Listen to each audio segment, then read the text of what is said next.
Hey guys, welcome back. I hope you are having an amazing day.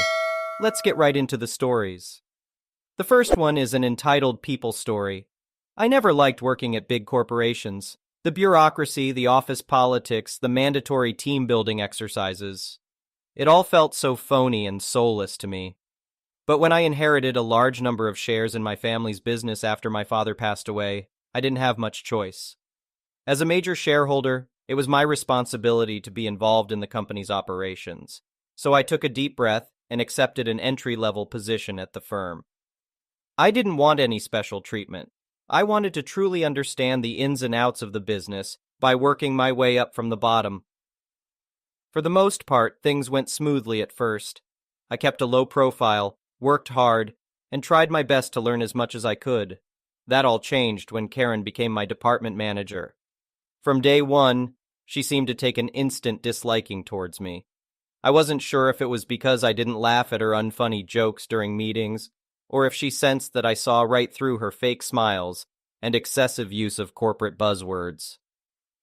Either way, Karen made it her personal mission to nitpick my every move and undermine me at every turn. During our first one-on-one meeting, she criticized my sales figures point by point, ignoring the fact that I had the highest numbers among new hires. When I stayed back on a Friday to finalize a report, she accused me of not having a life outside work. She even had the audacity to question my educational credentials, despite them being clearly listed on my resume. Her passive-aggressive comments and unnecessary criticisms pushed me to my breaking point, but I was determined to take the high road and not stoop to her level. That resolve was put to the test during my first quarterly performance review. Right off the bat, Karen began berating me, calling my work sloppy and incomplete. She claimed that my lack of experience was a liability to the team. I sat there calmly as she continued her tirade, making exaggerated gestures and raising her voice. "I don't know how someone like you even got hired here," she shouted. "You clearly don't have what it takes to make it in the corporate world. No ambition, no drive. You'll be lucky if you even have a job after this review." I finally had enough of her verbal abuse. "Karen, I've tried to stay professional despite your hostile attitude," I said firmly. "But I won't sit here and continue to tolerate this. We need to discuss my review in a respectful manner." Karen scoffed. "Respect? You haven't earned an ounce of respect around here. I'm your manager. You answer to me, not the other way around." In that moment, I realized that I had to stand up for myself. "Actually, Karen, I don't answer to you," I replied. "Let me properly introduce myself. I'm James Wilson, majority shareholder of this company. My father was the founder and previous CEO, so it is you who answers to me." Karen's face turned white as a ghost. She sat there opening and closing her mouth, but no words came out. "This review is over," I stated. "I apologize for not making my role here clear earlier. While I commend you on your bold leadership style, your treatment of employees is unacceptable." Karen finally found her voice again. "Wait, please, I had no idea," she stammered. "Give me another chance, I can change." I shook my head. "This isn't the first complaint I've heard about you. Consider this your final warning. Improve how you treat your team or we'll find a new manager." With that, I gathered my things and walked out of the conference room, leaving a trembling, panicked Karen behind. Over the next few weeks, I observed a noticeable change in Karen's demeanor. She became more subdued in meetings, limiting her criticism to constructive feedback.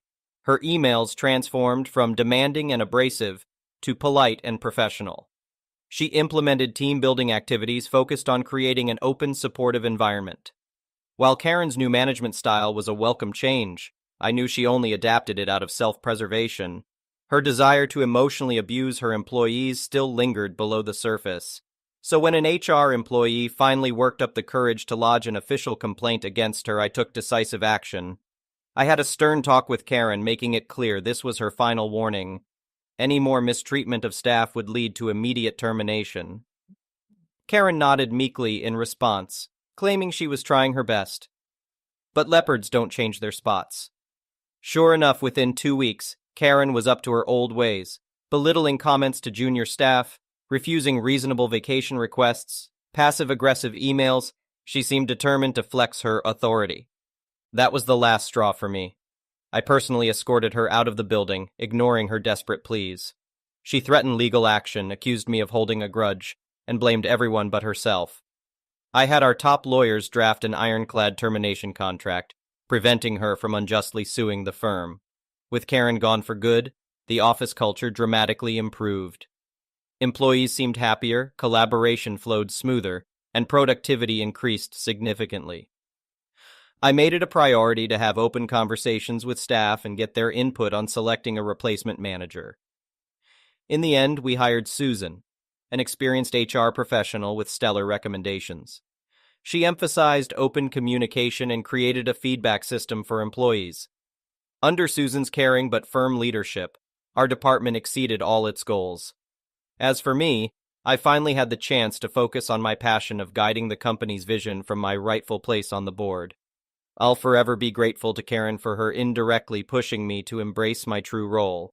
But her toxic, arrogant attitude had no place in our revitalized corporate culture. She taught me an invaluable lesson. Sometimes you need to stand up to a bully, even if they happen to be your manager. The next one is a pro-revenge story. First, a little backstory. I'm a college student and cycle to campus every day. It's not a long ride at all, but I have to go through a zone where it's illegal to ride a bicycle on the sidewalk, so I'm forced to ride on the road. Most drivers don't care, and just go around me, since I stay to the edge and don't make myself a nuisance. Also, I have a lousy e-bike that I commute on. This will be important later.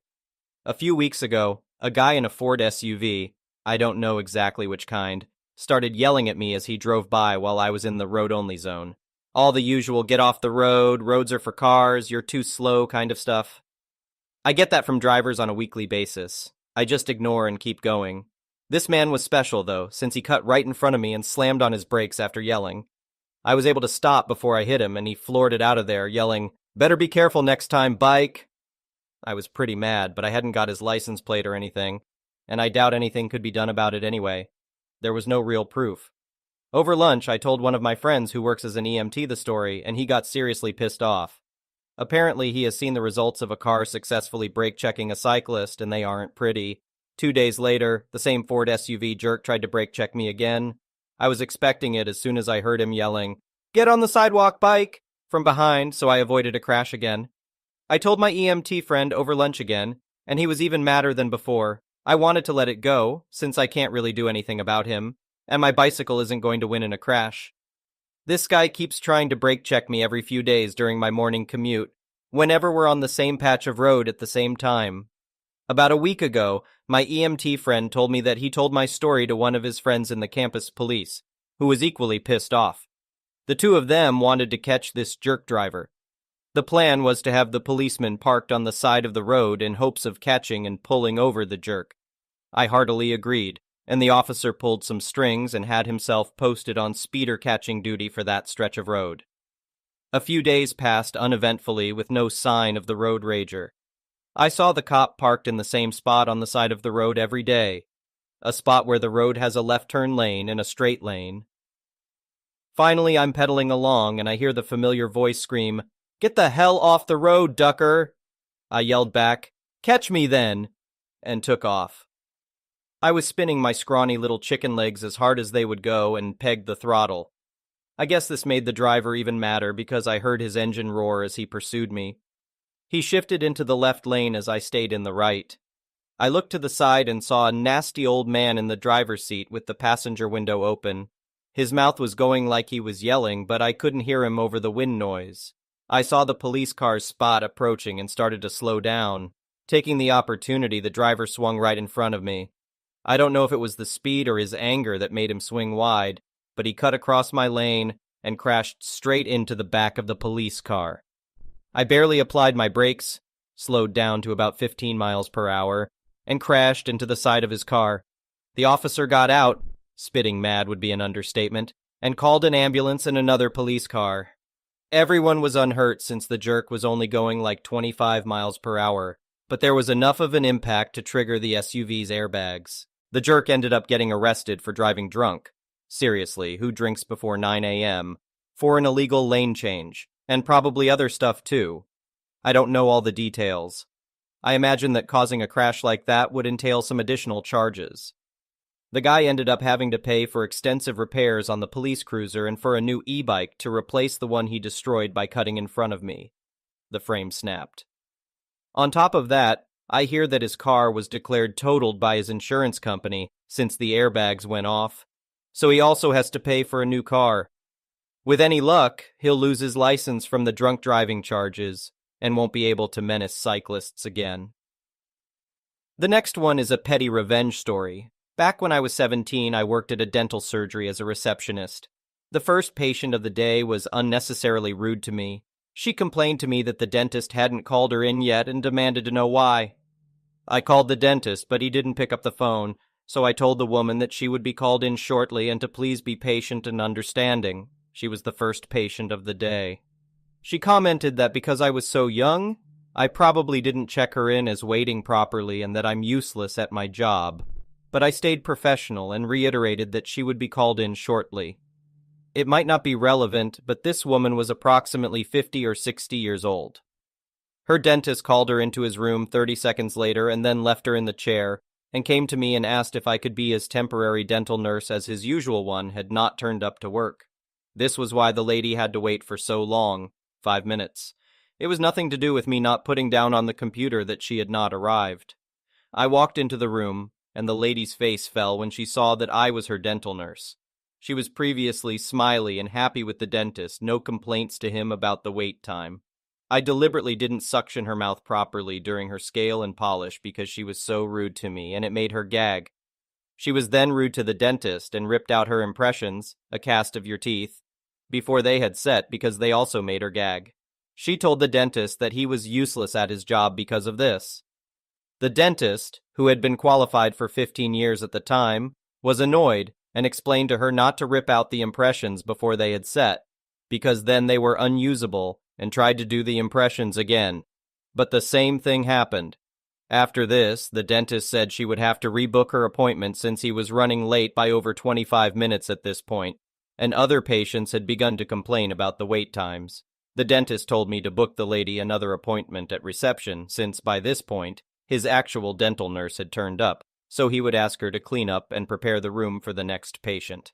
When I reached the reception desk, the dentist called me and discreetly asked me not to book her next appointment with him, but to book her in with the owner's daughter instead, since she had the authority to refuse service to rude patients.